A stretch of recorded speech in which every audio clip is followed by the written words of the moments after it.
there, and welcome to the Animag podcast.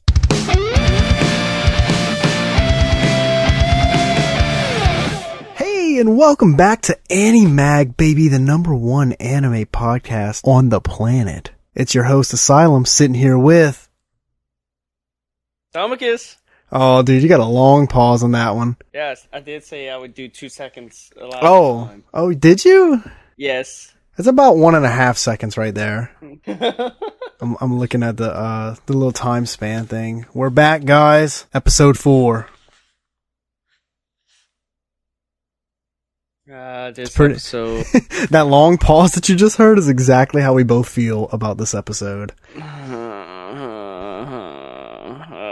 Let's just say the anime ain't looking too good with the review at the end. I'm gonna say it like this. If this anime keeps doing what it's doing right now, and it doesn't get to like the halfway point and start popping the fuck off, it's gonna wind up with a really bad review rating, and that's not gonna be our fault. I did like the beginning part where they go to the grandparents. Yeah, so... I try to focus on the future part because that's like the important part. The important part, and then like it cuts back to them going to school, and then yada yada yada. No, they're not in school. They are in school. They will be in school. They will be, but when they go back, it's like, oh.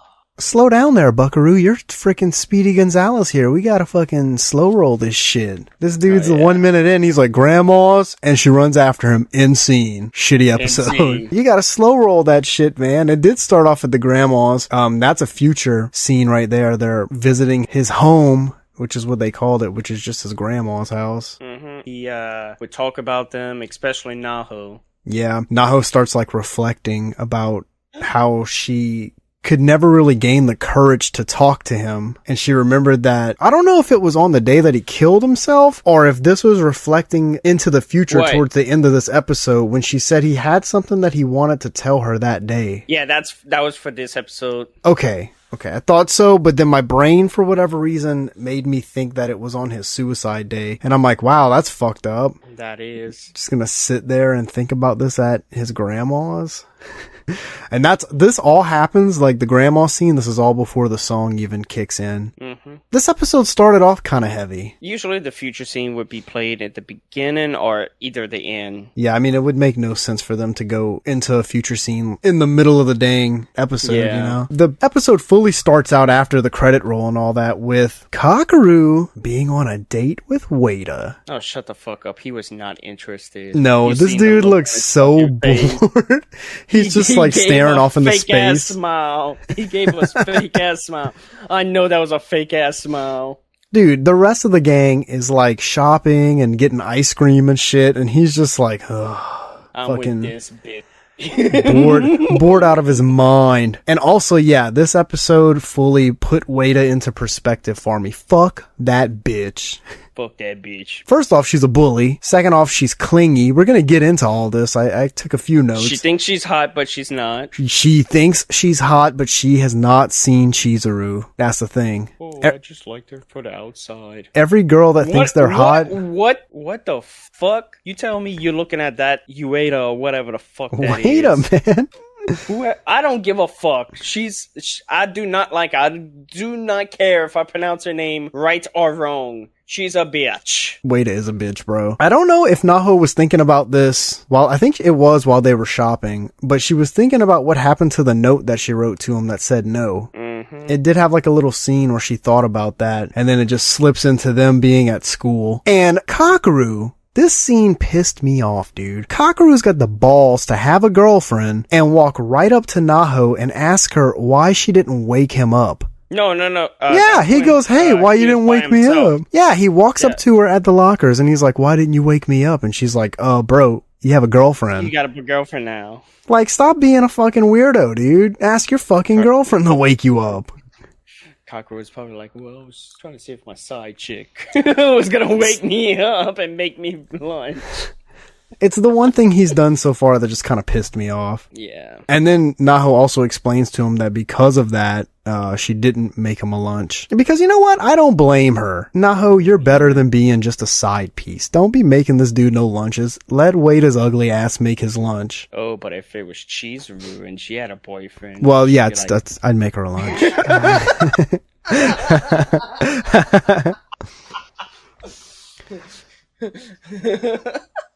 And then, so we're still at the lockers. So we're at the lockers, and Naho was literally about to tell Kakeru something, and guess who the fuck comes up? The bitch. The bitch. And I noticed right here, like, this is before I knew everything else that's gonna unfold later in the episode. This motherfucking bitch is clingy, right? She is. She is so goddamn clingy and, like, kind of a bitch. You notice this right here. And then we see, like, a reference to the note. And the note said that on May 17th, after Kakeru starts dating Ueada, Naho stopped talking to him. So it's just like her just hanging out with her friends. Yep. Wait, for the next scene? I think so. Yeah, they go to lunch. Look at this dude. He's about to go back in rehab. Dude, it was like this episode was like a 5 out of 10. Dude, this is a 4 out of 10, honestly. It just didn't have enough water for me to put it as a mid-tiered episode, so it'd be a low-tiered episode. The beginning caught me and, like, towards the end caught me. Yeah, the beginning and end are always, I find in this show, the most important parts. Where, like, in the middle, I don't want to call it filler, because it is additive story, but it doesn't move fast enough for me to go, yeah, the middle of this show really kicks ass. They should have went for, like, season 2, instead of, like, just going with one season. Yeah, like, make it move... Nah, actually I take that back, because if they would have spread this out into 2 seasons, this middle story would have been going even slower than what it is now. True. Like, it already moves at a fucking snail's pace. And then it just gets you to watch the next episode. Yeah. So right after we see this note talking about how Naho stopped talking to Kakeru on May 17th, it cuts to, like, the whole gang at lunch. And I love how they're all sitting there and just talking shit on Ueada. They are like, yeah, they don't say this, but they're like, she's a bitch. Like, ugh, she's ugly. Look at her stupid hair. The whole gang is just going off on her. Not to her face, obviously. They're just doing this as a group. But we do learn an important piece of information here. We learn that Ueada is from Tokyo, which is where Kakeru's from. Yeah, talking shit on the mountain people. Yeah. And, like, right after lunch, they're kind of sitting on, like, this little thing outside that has a tree in the middle of it. And Ueada, like, pulls Kakeru aside. She goes, hey, come right here. She literally says those words, come right here, and, like, positioned him. And she's trying to, like, show him or send him a selfie that they took together. I wonder if she did that on purpose so that Naho would see, because I think she noticed Naho and the rest of the gang sitting right there. Dude, it did not matter. Kakeru did not give a fuck about that. No, because I think he looks like right at Naho and the gang right after she leaves. Yeah. And here, Takako comes into play a little bit, which is nice to see some of the other characters kind of have some middle story ground here. She asks Naho if she's been hiding something from them. I think they're all starting to, like, slowly catch on. Uh-oh. Exactly. And I don't know if this drives Naho into the next scene. Like, maybe because Takako asked, like, hey, are you hiding something? That Naho stopped and said, maybe I should be a little more cautious with how I'm approaching this. Because then she goes home and she starts studying the letter. And the letter says that she's supposed to start talking to Kakeru again. It says that it's going to happen the next day at school. And the note said that when Kakeru calls out to you, answer him. But guess what? She's gonna fail the letter again. This bitch is fucking everything up, bro. So this is basically what, the 3rd time that she fails the letter? First time. Because I think... Second. Because she did actually make him lunch. Or I feel like there was something else, though. I don't think so. No, it was gonna be the lunch, but she managed she did the to lunch, yeah. So what was the first fail? She took him out even though it said not to? Yeah. I don't know, man. I feel like there was something else in there aside from the lunch. I should probably start, like, monitoring that so we can know how many times she fucks up this timeline. Yeah, so far it's only those 2. Okay. I feel like she was fucking up a lot more. No, it was going to be the lunch until, like, Kakeru told her about his mom dying. And then that's what made her really take the letter seriously and doing everything. Okay. So this is just her second time. Okay. Mm-hmm. I feel like the first fuck up really was like bad because it altered the timeline with his mom dying, which sucks. Yep. And obviously in good old Orange fashion, this being kind of towards the back end of the episode, this is where shit kind of gets a little juicy, but in this episode, not all that juicy. On May 21st, Kakeru and Ueada got into a fight, all because he said bye to Naho. And then the letter said that later on, Naho would find out that Kakeru was deeply troubled at that time. I wonder what that means. Maybe not himself? I wonder if that's like a play talking about like his suicide thing. You know, like he was deeply troubled. Maybe. This is the same...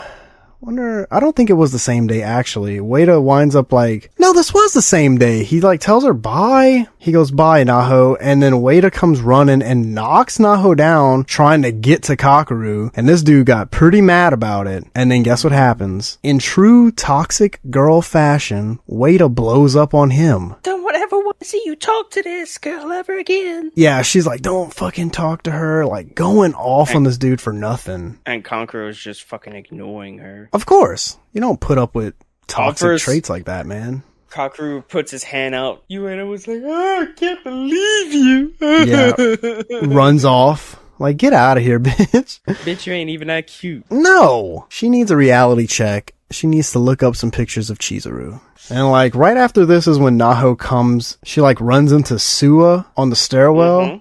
They talk about like how she's not able to say what she wants to say to Kakeru, and he says Kakeru is bummed out because he wants to talk to Naho but just can't figure out when.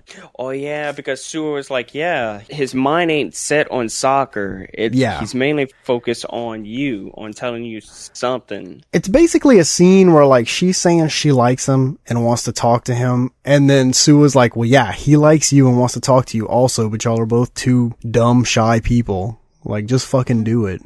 But I don't know if this is like a true Sua and Naho interaction, because I feel like it was kind of plotted, because the other two girls were like one flight lower on the stairs. And after this interaction, they're like, she is hiding something.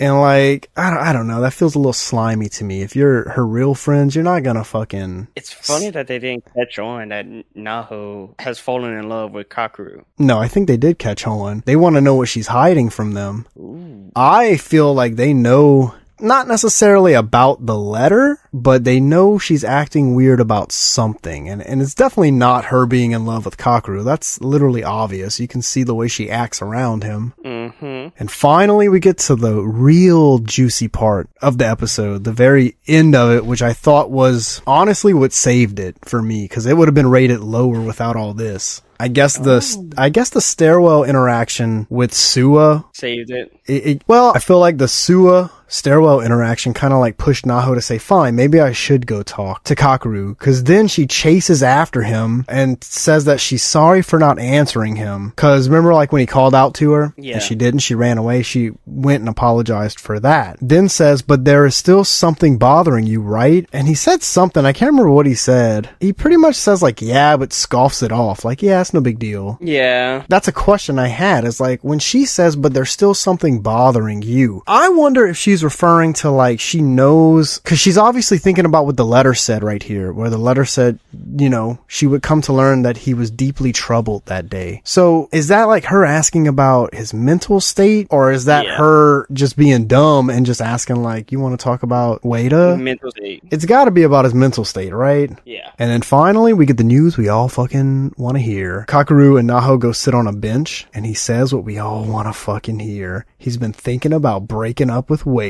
Yep, and then Naho is like, wait, they only lasted about 2 weeks. In the letter, it's like 1 month. Okay, but I mean, she did fail something in this episode for the letter. Maybe that altered the timeline. Maybe. You know? And Kakeru mentions the letter that she wrote saying no on if he should date Ueada or not. Yeah. He mentioned it right here. And he was like, yeah, you told me no. Yeah, she's like, well, why? And he's like, well, didn't you tell me no? So definitely brings that back into play, which was a nice touch because I thought they would forget about that. And the last scene obviously gets you wanting to watch more. This is just what Orange does. Kakeru says there's someone he likes more than Ueada. And Naho asks if he's in love and he just runs away. And that's the end of the episode.